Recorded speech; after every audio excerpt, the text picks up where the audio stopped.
A few weeks back, I recorded a video called the 5 worst exercises for people over the age of 50. And quite rightly, many of the comments people left on that video said, thanks for the exercises to avoid, but what should we do instead? So in today's video, I'm going to give you an alternative exercise to each one of the 5 I told you to avoid and explain why that exercise is better.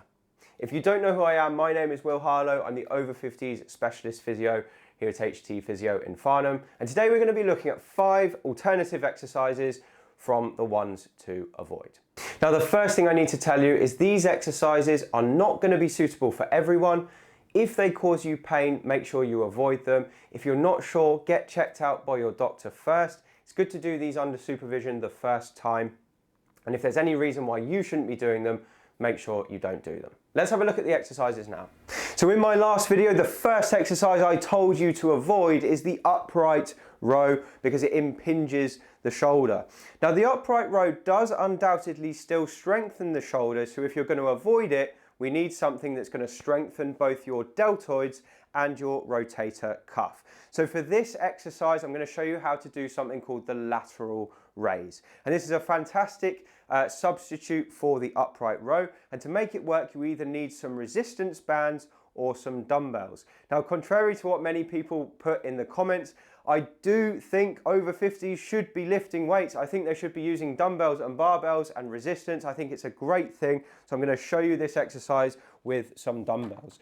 So this is a lovely exercise to use in the gym or if you've got something you can hold, and they don't need to be very heavy. I'm using 5 kilo dumbbells at the moment, but if you're just starting, you probably want to use 1 or 2 kilos at a maximum.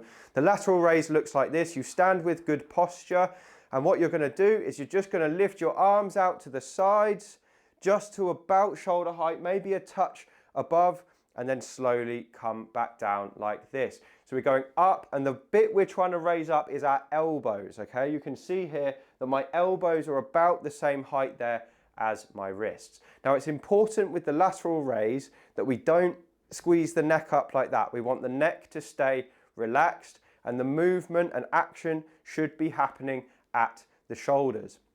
So that's how you do it with a dumbbell. Let's have a look at how you do this exercise with a resistance band instead.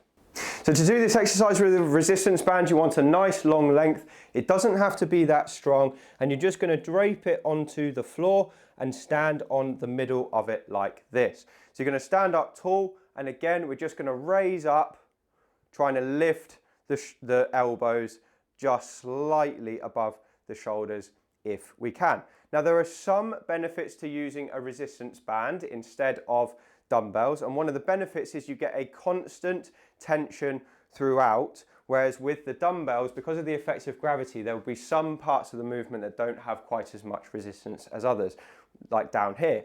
Now, the benefits to using dumbbells instead are that you can choose more accurately the weight you're using, so that then you can slowly progress over time. But whatever you use, both of these are really good modalities, and it's a great replacement for the upright row. So the next exercise I told you to avoid were the back extensions. And people do back extensions because they're trying to strengthen their lower backs. And yes, it can do that, but for many people it can put too much stress on the spine, particularly over 50s. Now, there's an exercise that trumps all other exercises for back strength that I'm going to suggest now, and that is the deadlift. Now, the deadlift is a great exercise. I prefer to do the deadlift with a barbell, but you can do it with dumbbells if you wish. I'm going to show you how to do it with dumbbells.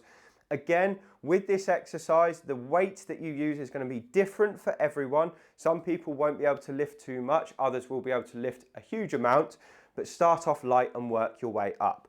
So the exercise is quite simple. It combines a couple of different movements. It combines a hip hinge with a squat when you're doing a deadlift. So we've got components that strengthen your legs and your lower back as well, and your hips. So the exercise is like this. You're going to stand dead on to the bar or to the dumbbells. You're going to come down like this, keeping your back nice and straight, driving your hips out behind you, coming down far enough so that you can grab your weight like this. And then all we're going to do is we're going to drive up using the hips and the thighs and squeeze the glutes at the top. Now, we're not going to do that, which is what I see many people doing, it's not necessarily wrong, but you are putting yourself at a higher risk of just dinging a facet joint at the back of the movement. So we're just going to come to there, and then we're going to put the movement into reverse, coming down like that until it hits the ground. Now it's called a deadlift because we want the weight to be dead when we start the movement again.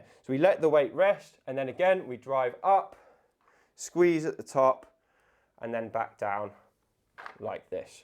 Now, one of the benefits to using a barbell is that your weight will stop there rather than there, and that last bit of the movement for some people can be very difficult. So if you find the final bit of the deadlift hard and you have to round your back to get there, what I'd recommend you do is put a couple of pads underneath the weights just to lift them up so that you're starting from here rather than down here, and that should fix it for many, many people.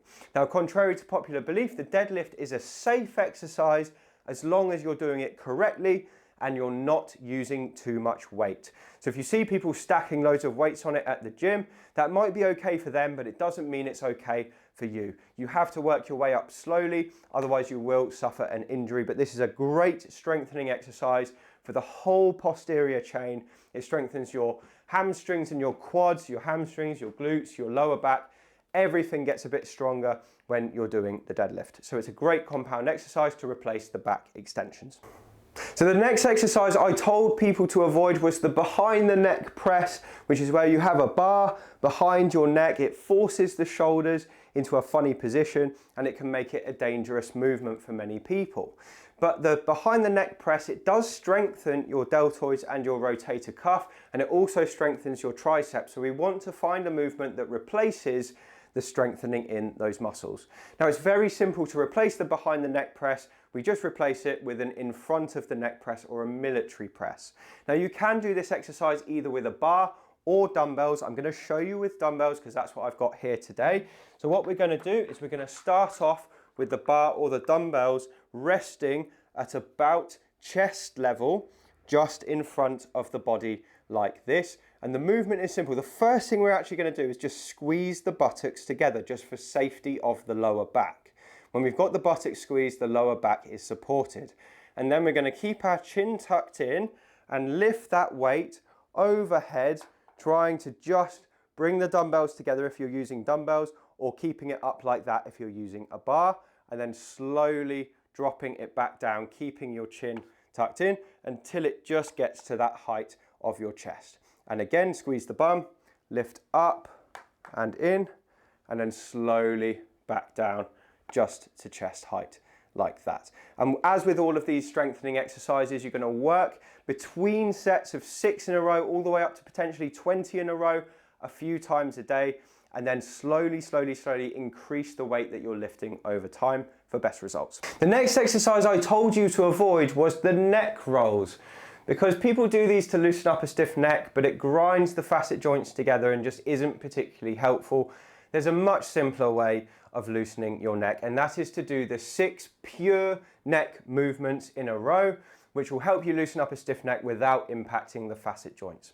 So the 6 movements are basically a sequence you take your neck through to alleviate any stiffness, and it looks something like this. So you start sitting tall. We're going to first go down into flexion, just until we feel a stretch, and then up into extension, and then back to straight. Then we're going to go down to the left, and then down to the right, again just waiting till we feel either a stretch here or a bit of tension here, back to center, and then we're going to turn to the left and turn to the right. Simple as that. So we've covered all the bases and loosened the neck. So again, flexion, extension, left side flexion, right side flexion, nice and slow, nice controlled movement, and then rotation to the left and rotation to the right. And just taking your neck through these simple movements is far superior than doing the neck rolls that have potential to aggravate existing neck problems. And then the final exercise I told you to avoid was the crunch, which is what people do when they're coming up like this. There's nothing wrong with the crunch in and of itself, it's just that the tendency for people to overstrain it is too great, and that means it's a high risk activity. But we still want a strong core and we still want strong abdominals, so there are some great alternatives we can use to help us achieve that goal. The first one is one of my favorite exercises called toe taps. And what we're going to do to make this work is we're going to lie on our back similar to the crunch, but we're just going to close that space underneath the lower back down first. We should flatten our lower backs into the bed. Second thing we're going to do is we're going to bring one leg up to 90 degrees, followed by the other leg to meet it. So already you should feel your tummy just having to switch on to do that.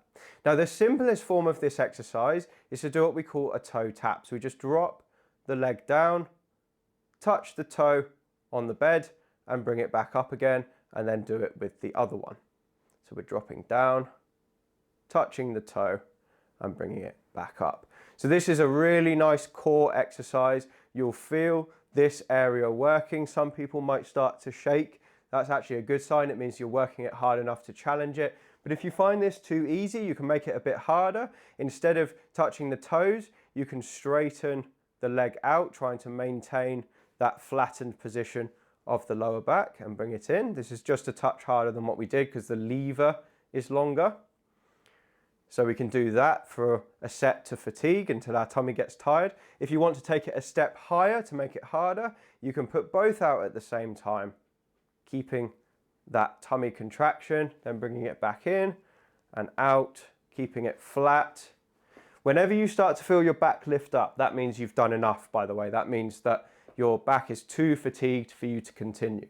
Now, if you want to take this to the next level, make it even harder for yourself, again, we're going to tuck down, this time straighten the legs out, and we can do a leg raise. So up like this, and then slowly let the legs drop down, again, trying to keep that flat zone in the lumbar spine. This is a lovely core exercise. Try not to use the muscles at the front of your hips, and we can do that by making sure we've got a nice flat back as we're doing it like this. So that's a great sequence of alternatives for the crunch. You'll get better ab development from that and better core strength as a result. Make sure you maintain that control of your lower back throughout. So those are 5 great alternative exercises to the ones I told you to avoid. I hope this video has been a useful follow-up. If it has, please do leave me a comment below and let me know your thoughts. And if you want to get more from me, you can pick up a copy of my book. It's called Thriving Beyond 50 and you can find it on Amazon using the link below. Anyway, thank you so much for watching. I appreciate your time and I'll speak to you on the next video.